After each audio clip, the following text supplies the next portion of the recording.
Ketika kalian berbicara soal masalah personal branding, itu hanya fokus terhadap satu individu.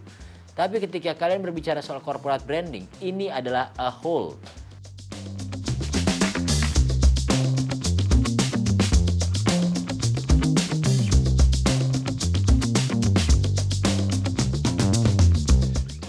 Tentunya kembali lagi bersama saya Iman, masih tentang membahas Hairnet Studio, bagaimana cara Hairnet Studio bisa berdiri sampai saat ini dan aspek-aspek lagi yang apalagi yang bisa kita gali ke depannya.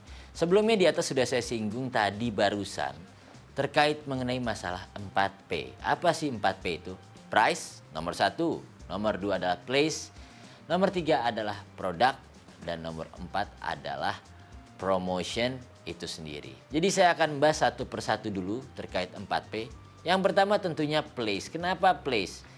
Di Jakarta, di Indonesia atau dimanapun itu selalu ada istilah ini adalah tempat yang potensial untuk bisnis. Ini adalah lingkaran emas dan lain-lainnya. Itu sisi positifnya. Kemudian ada sisi price-nya juga.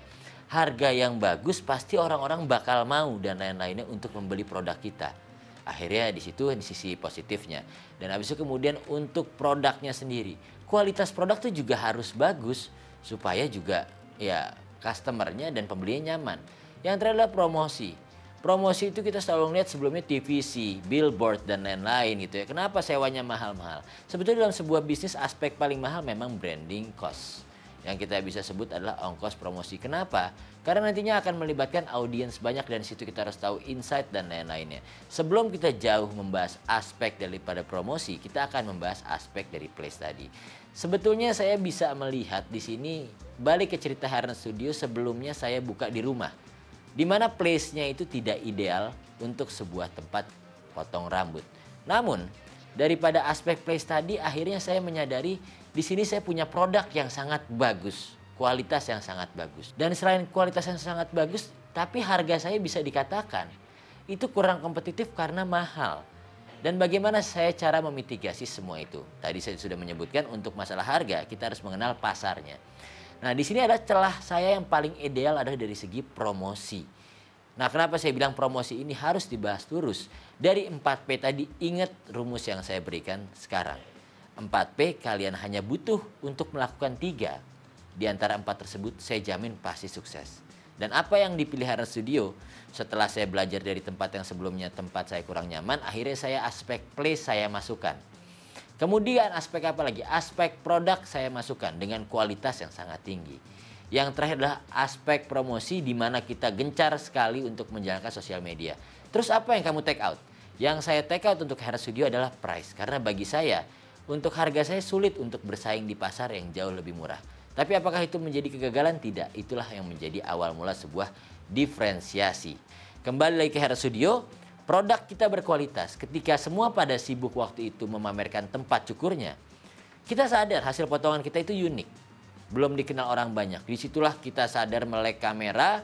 Akhirnya dari HP tersebut kita bisa memfoto hasil cukur rambut, kemudian hasil juga daripada video-video kita proses pemotongan rambut, yang akhirnya Hairnet Studio menjadi pioneer pada saat di masa tahun 2017 kurang lebihnya, di mana semua tempat masih sibuk memamerkan kefansian tempatnya, ke Instagramable tempatnya. Kita mencari diferensiasi gimana cara kita mendeliver. Ada loh tempat cukur hasil potongnya itu yang kalian belum pernah mungkin mencoba sebelumnya. Sekilas untuk orang awam dilihatnya itu sama, tapi untuk orang-orang yang benar-benar memahami itu akhirnya menjadi sebuah spesialisasi tersendiri. Nah, untuk itu pesan saya adalah terhadap aspek daripada 4P tadi. Optimalkan gadget kalian. Belajar dari PPKM atau daripada pandemi di tahun lalu pada saat kita harus tutup semuanya. Kita nggak bisa bekerja secara offline. Sekarang semua hal kita lakukan benar-benar secara online. Gimana cara saya survive kemarin pada saat online? Saya gunakan HP. Gimana saya berjualan voucher? Saya gunakan HP. Bagaimana cara saya membuat video TikTok yang mungkin sekarang followers kita 2,5 juta dan pertama kali tempat cukur mendapatkan verified account di TikTok. Sebagai lagi-lagi sebagai pioneer itu juga karena HP. Jadi coba buka mata kalian apa korelasi antara bisnis kalian yang bisa digabungkan ke HP. Dengan demikian branding cost yang mahal, billboard, habis itu kemudian TVC dan lain-lainnya sudah tidak menjadi aspek utama. Tapi semua kembali kepada Anda, ada promosi secara gratis, Effortnya ada di kalian, belajarlah menggunakan gadget kalian dengan bijak. Dengan demikian saya yakin bisnis promosi kalian akan lancar. Sebelum kita ke video selanjutnya, ada beberapa hal lagi terkait tadi produk ketika promotion sudah kita lakukan. Ya, ketika kita berbicara mengenai tentang produk, sebetulnya produk di jasa rambut itu apa sih? Ya hasil potongan rambut itu sendiri yang bisa kita jual. Nah di situ setelah itu kita harus belajar dari negara-negara tetangga yang sudah lebih maju lebih cepat dari kita, di mana kita nggak perlu semuanya harus menjadi seorang pioneer. Tapi terkadang prinsip lama di mana copy paste kembangkan atau amati, tiru dan modifikasi itu sangat penting kalian lakukan. Contohnya sederhananya, kalian buka tempat cukur juga seperti layaknya Hairnet Studio. Lihat apa yang sudah dibangun Hairnet Studio. Sekarang Hairnet Studio ada foto hasil cukur ditambah lagi dengan respon gambar warna-warni. Kenapa nggak kalian coba copy paste, kemudian kalian kembangkan lagi. Sebagai contoh misalkan gambarnya kalian buat bergerak, habis itu atau enggak kalian membuat semacam kayak mungkin di Instagram sekarang yang lagi hits banget itu Reels dari gambar-gambar kalian. Jadi intinya semuanya boleh kalian lakukan selama tidak merugikan orang lain. Dan jangan pernah takut namanya ide kalian itu dicolong. Boleh ide kalian itu dicolong orang lain. Tapi yang tidak boleh adalah apa? Eksekusi. Jadi semuanya kembali kepada diri kalian masing-masing.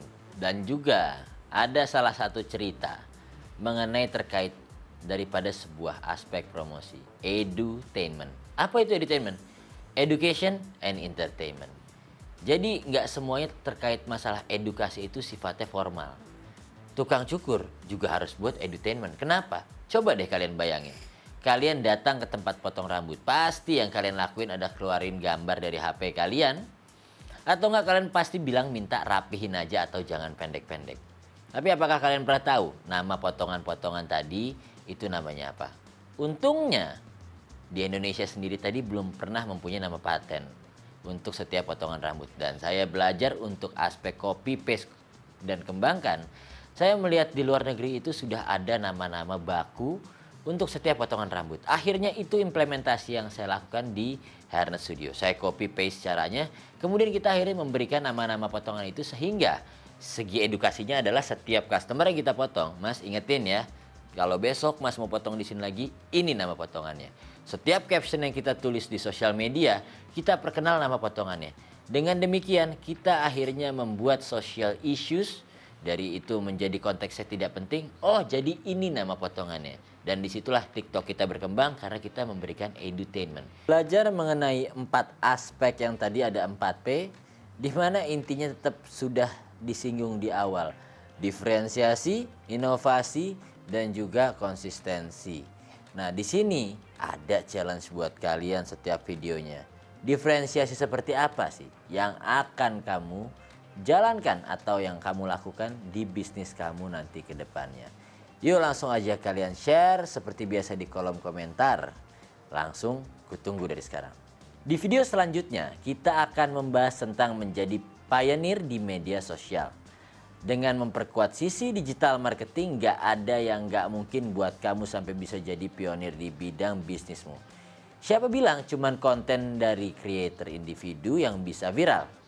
Konten seputar industri bisnismu juga bisa viral, asal kamu tahu gimana cara interaksi dengan audiensmu.